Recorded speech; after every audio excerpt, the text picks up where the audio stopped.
Hello everyone, कैसे हैं आप सब? ओके, सो आप सबका स्वागत है सोशियोलॉजी की ऑनलाइन क्लास में। तो स्टूडेंट्स, आज हम बात करेंगे जर्मन सोशियोलॉजिस्ट और फिलोसोफर, समाजशास्त्री एवं दार्शनिक, एक विचारक हैं जिनका नाम है यूरिगन हैबरमास।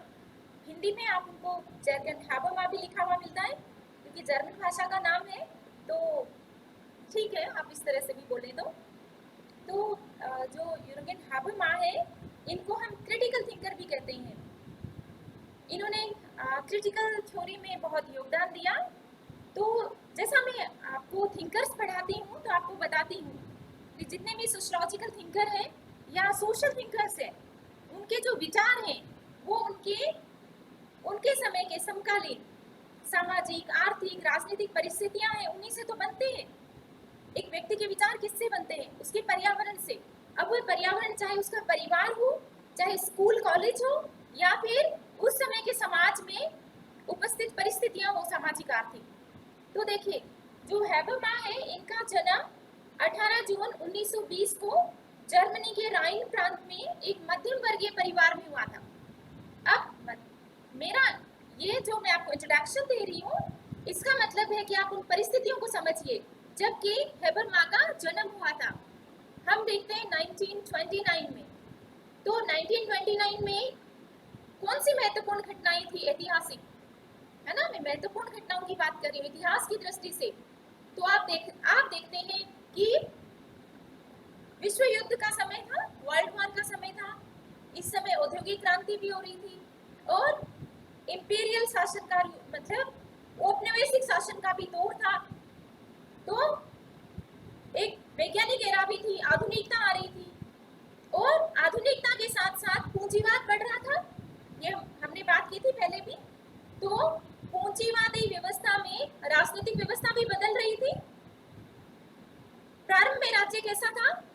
आपने सोशल साइंसेस में जरूर पढ़ा होगा। उसको कहते हैं हम लेसा फेयर स्टेट, अर्थात एक ऐसा राज्य जो बहुत ही शासन बहुत ही लचीला हो। ठीक है, तो लेसा फेयर के स्थान पर फिर किस तरह का शासन आया? वेलफेयर स्टेट आया, क्योंकि ज्यादातर देशों में डेमोक्रेसी आ गई। ये अगर आप ऐतिहासिक रूप से देखें तो पूंजीवाद कहाँ फलता फूलता है? पूंजीवाद से कौन सी अर्थव्यवस्था उत्पन्न होती है? तो हम देखते हैं कि जो औद्योगिक क्रांति है उससे पूंजीवाद बनता, और पूंजीवाद से कैपिटलिज्म या पूंजीवादी अर्थव्यवस्था। और पूंजीवादी अर्थव्यवस्था में देखिए, कंपटीशन है, प्रतिस्पर्धा है, और इसके लिए फिर डेमोक्रेटिक रूल की आवश्यकता होती है। तो राजशाही से हम डेमोक्रेसी की तरफ बढ़े। भारत के संदर्भ में भी ये देख सकते हैं हम, और विश्व के अन्य देशों में भी ऐसा ही रहा है। तो देखिए स्टूडेंट्स, जब डेमोक्रेसी आ रही है तो अब राज्य का स्वरूप कैसा हो गया? क्या लेसा फेयर जैसा स्टेट रहा? नहीं, नियंत्रण बढ़ा राज्य पर, और इसके अलावा सोशल वेलफेयर की बात होने लगी, क्योंकि डेमोक्रेटिक रूल है, आपको वोट चाहिए, पार्लियामेंट्री डेमोक्रेसी है या कोई सी भी डेमोक्रेसी है, पीपल्स पार्टिसिपेशन है, तो आपको लोगों को आकर्षित करने के लिए आप ऐसी योजनाएं बनाते हैं, जन कल्याणकारी योजनाएं। और दुनिया के बहुत सारे संविधानों में समाजवाद को एक दर्शन के रूप में स्वीकार किया गया, भारत में उनमें से एक है। तो ऐसी सिचुएशन में लोग क्यों नई व्यवस्था को किस तरह मानते हैं, इसके बारे में बात की है हैबरमास ने। लेजिटिमेसी, तो इसके बारे में बात की है, और अन्य सिद्धांतों के बारे में बात की है। तो पहले मोटा मोटा ये देख लेते हैं उनका सोशियोलॉजिकल कॉन्ट्रीब्यूशन। तो हम ये देखते हैं कि हैबरमास की जो मेजर बुक्स है या मेजर राइटिंग्स है, उनमें हम बात कर सकते हैं structural transformation of public sphere, ये 1962 में लिखी इन्होंने। फिर हम बात करते हैं the future of human nature, और जो अन्य महत्वपूर्ण जो बुक है इनकी वो है लेजिटिमेशन क्राइसिस, 1976। अब इनका जो लेजिटिमेशन क्राइसिस 1976 बुक है, उसमें इन्होंने लेजिटिमेशन क्राइसिस या फिर वैधानिकता की संकट का सिद्धांत दिया। लेजिटिमेसी को हम मैक्स वेबर में पढ़ चुके हैं। लेजिटिमेसी को हम हिंदी में वैधानिकता कहते हैं।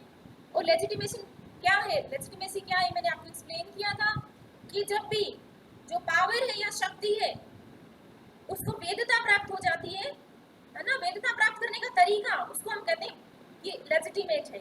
मतलब चाहे वो परंपराओं से उसको अप्रूवल मिला हो या कानून से मिला हो, लेकिन वो लेजिटिमेट हो जाता है, लोग उसे मानते हैं। तो इनकी बुक का नाम है लेजिटिमेटी क्राइसिस। क्राइसिस से मतलब है कि संकट, कि लोग किसी आदेश को क्यों माने, उस पर भी संकट उत्पन्न हो गया, इस पर इन्होंने विचार व्यक्त किए हैं। जैसे अभी अभी हम भारत में डेमोक्रेसी में रह रहे हैं, तो डेमोक्रेटिक गवर्नमेंट के नियमों को लोग क्यों माने, इस पर भी एक क्राइसिस है।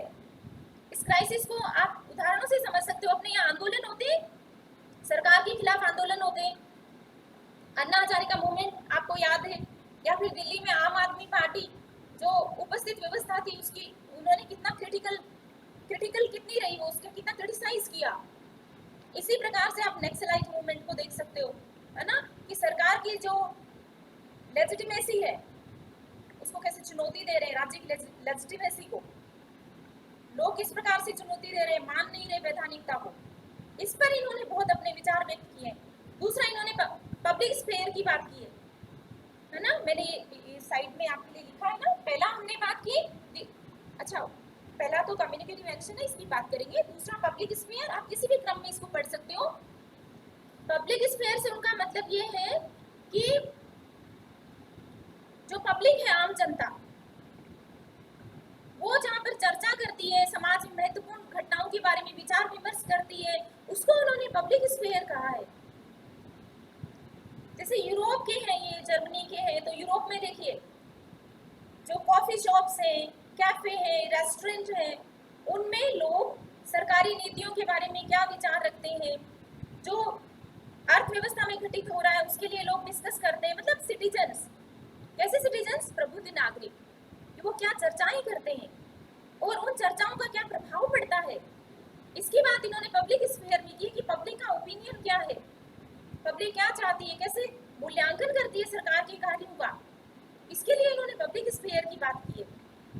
और फिर तीसरा इनका है थ्योरी ऑफ कम्युनिकेटिव एक्शन, अर्थात संचार क्रिया का सिद्धांत, इसके बारे में भी इन्होंने अपने विचार व्यक्त किए हैं। तो हम आने वाली क्लासेस में आपके जो सिलेबस है ना बीए का, उसमें दो थ्योरीज आपको पढ़नी है। पहले आपको पढ़नी है थ्योरी ऑफ कम्युनिकेटिव एक्शन या संचार क्रिया का सिद्धांत, और दूसरा है लेजिटिमेशन क्राइसिस या फिर वैधानिकता का संकट। तो इस पर इन्होंने अपने विचार व्यक्त किए हैं। तो हम नेक्स्ट क्लास में लेजिटिमेशन क्राइसिस पर हम बात करेंगे, डिटेल में आएंगे। अभी मैं आपको इंट्रोडक्शन दे देती हूँ कि लेजिटिमेसी से हम क्या समझते हैं, या ये किस तरह से एक कॉन्सेप्ट के रूप में हेबरमान ने प्रस्तुत किया। तो देखिए स्टूडेंट्स, थोड़ा सा प्लीज रिलेट कीजिए। इनको हम नव मार्क्सवादी विचारक कहते हैं, और क्रिटिकल थिंकर भी हम इन्हें कहते हैं। ये क्रिटिकल पॉइंट ऑफ व्यू से देखते हैं हर अवधारणा को। मैक्स वेबर भी लेजिटिमेसी, पावर, अथॉरिटी की बात करते हैं। उस समय हमने आपको ये बताया था कि पावर को जब वेदता मिलती है, वो चाहे परंपरा से, देखिए परंपरा से है या फिर कानून से है, तो वो अथॉरिटी में कन्वर्ट हो जाती है। तो ये जर्गन हेबरमा कहते हैं कि जो लेजिटिमेसी है वो उसके स्वरूप क्या क्या थे, कैसे वो अस्तित्व में आई, और किस तरह से लोग वैधानिकता को मानते हैं जो राज्य की है। अगर आप रिकॉल करेंगे आपकी सोशल साइंसेज की स्टडीज में, तो आप देखते हैं कि राज्य कैसे अस्तित्व में आया। इसका परंपरागत सिद्धांत क्या था, डिवाइन थ्योरी थी, और वो कहती है कि राजा है ना, वो पृथ्वी पर ईश्वर का अवतार है और उसके हर आदेश को मानना है। मतलब लोगों का धार्मिक विश्वास था कि राजा के आदेशों को मानना है। तो ये लेजिटिमेट हुए राजा के आदेश प्रजा के लिए। ये वो दौर था जब राजशाही थी। हमारे यहाँ भी राजा होते थे और राजा के ऑर्डर्स का पालन किया जाता था। तो कहीं ना कहीं राजा की जो उत्पत्ति है वो भी भगवान से मानी जाती थी। ये राजनीतिक विचारक है, अगर आप उनको पढ़ेंगे, अरिस्टोटल को पढ़ सकते हैं आप, या कोई भी पॉलिटिकल साइंस की बेसिक आप बुक उठा के देख लीजिएगा, थोड़ा सा डिवाइन थ्योरी से आप फेमिलियर हो जाइए। फिर हम बात करते हैं, रूसो की बात करते हैं लेजिटिमेसी के बारे में। तो रूसो कहते हैं कि कोई भी व्यक्ति चाहे वह कितना ही पावरफुल हो, कितना ही स्ट्रॉन्ग हो, अगर वह अपनी स्ट्रेंथ को लोगों की ड्यूटीज में नहीं बदल देता तब तक वो स्ट्रांग नहीं हो सकता, है ना। वो कहते हैं कि आपकी जो स्ट्रेंथ है उन स्ट्रेंथ को आप लोगों को उनको अधिकार दीजिए, और अगर आपकी वो आज्ञा का पालन करते हैं, अपनी आपकी आज्ञा का पालन करना भी ड्यूटी समझते हैं, उसे वैधानिकता कहेंगे, और तभी आप एक स्ट्रॉन्ग मैन हो। आप कितने भी स्ट्रॉन्ग हो, लेकिन आपका आदेश का अगर पालन नहीं करते हैं तो क्या आप स्ट्रॉन्ग हो सकते हैं? नहीं हो सकते। पालन बहुत जरूरी है। इसी प्रकार से रॉबर्ट डेहल वो भी लेजिटिमेसी के लिए कहते हैं कि legitimacy is the ability of state to convince people that the system and laws are in the interest of people.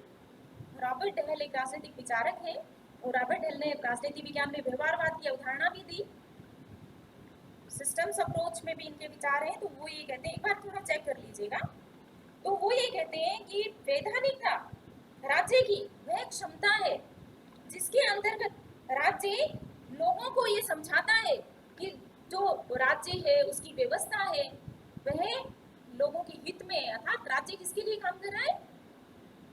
Public interest में काम कर रहा है। तो हमने देखा कि लेजिटिमेसी का ओरिजिन कैसे हुआ, और लोकतंत्र में फिर लेजिटिमेसी को लोग किस तरह से मान रहे हैं या किस तरह से क्रिटिकल हैं, इसकी हम चर्चा हम डिटेल में अपनी नेक्स्ट क्लास में करेंगे। तो आई थिंक आपको हेबरमा का एक छोटा सा एक बायोग्राफी हमने देखा, और फिर हमने देखा कि उनका सोशियोलॉजिकल कंट्रीब्यूशन क्या है।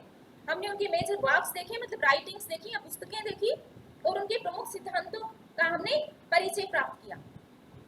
तो आप इसको रिवीजन कीजिएगा और अपने नोट्स भी बनाइएगा। Thank you so much, God bless you.